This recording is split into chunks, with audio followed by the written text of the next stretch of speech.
expected behaviors in various situations. Because of the importance, this policy must be properly created, accepted, and validated by the board as senior management before being communicated through the organization. So it's a high-level intent.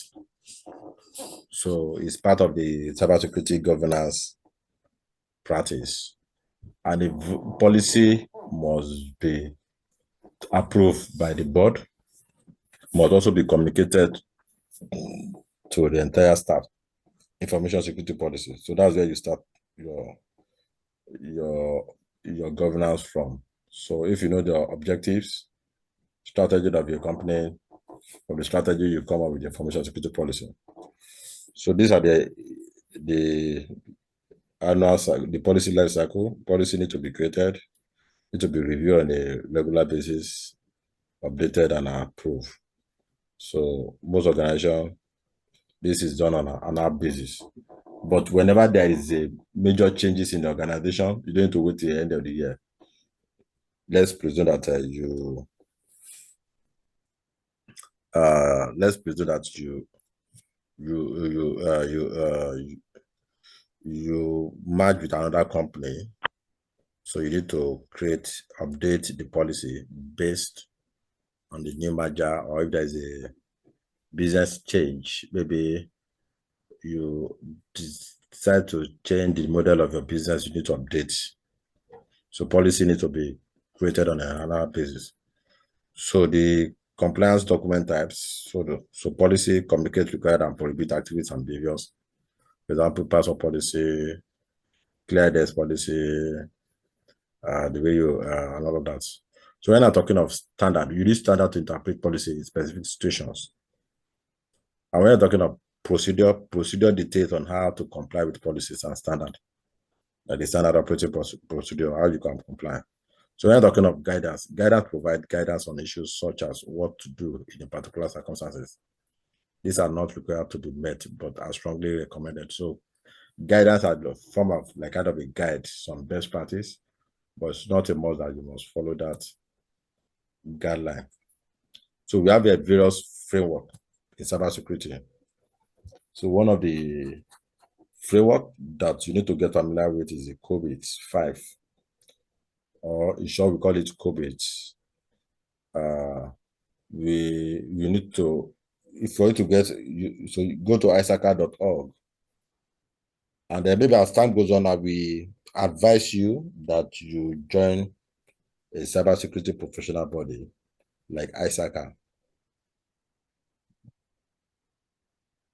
Can you hear me? I can hear you. Yeah, I will share the link with you, so you join, so that you have access to some of these frameworks. So COBIT was developed by ISACA.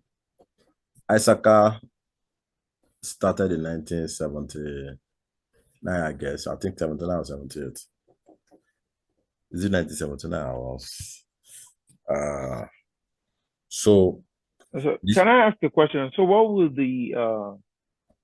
that give to me when I join this thing? Is this where I need to do a practice, or you still send me those environments to actually practice? Okay, it's always good to belong to bodies. To a body. You're just like a PMI.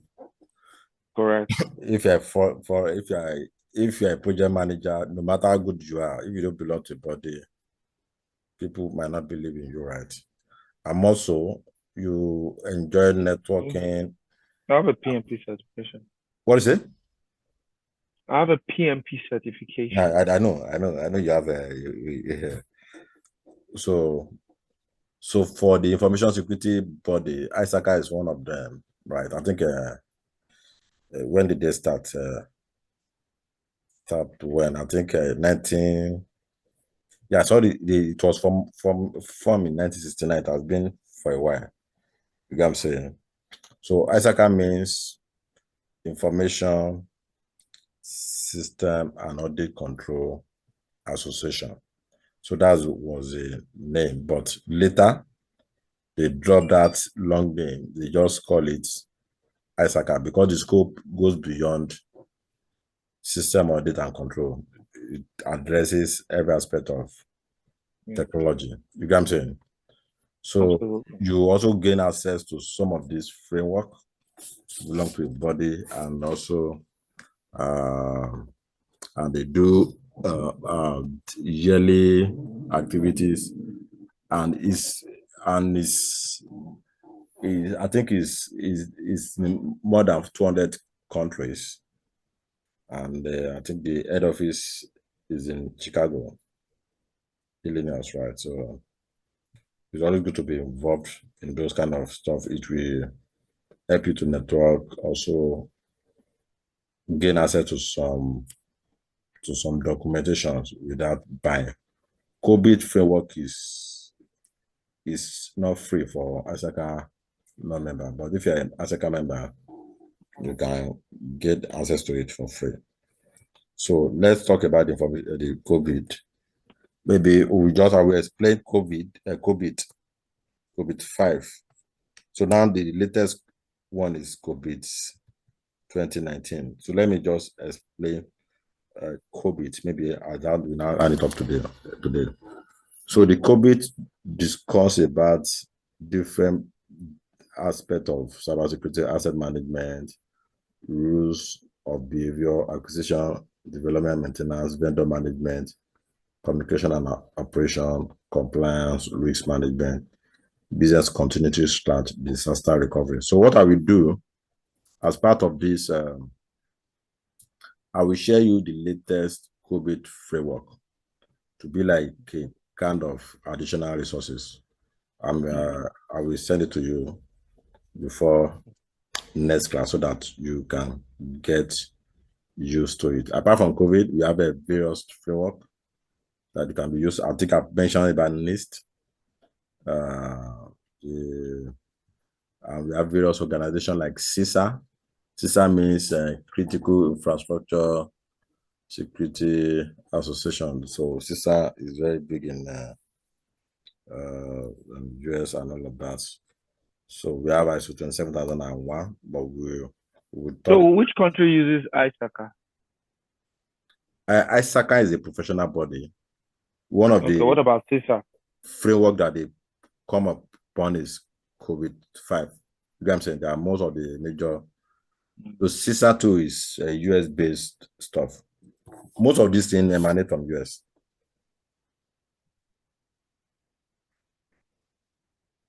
Most of this body of knowledge, triggered, they emanate from, actually, as far as cybersecurity is concerned, as far as cybersecurity and information technology is concerned, most of this body of knowledge, and Carnegie Mellon University to produce a lot of publication and on cybersecurity and technology generally. So we have so I always come to the conference in Asaka, even the global conference. Actually, whenever they do it in US, and I've spoken in several international Asaka conferences. Yeah, so you can just tell. I know that an Asaka chapter is in every state in US, and I'm very sure there will be Asaka for Dallas.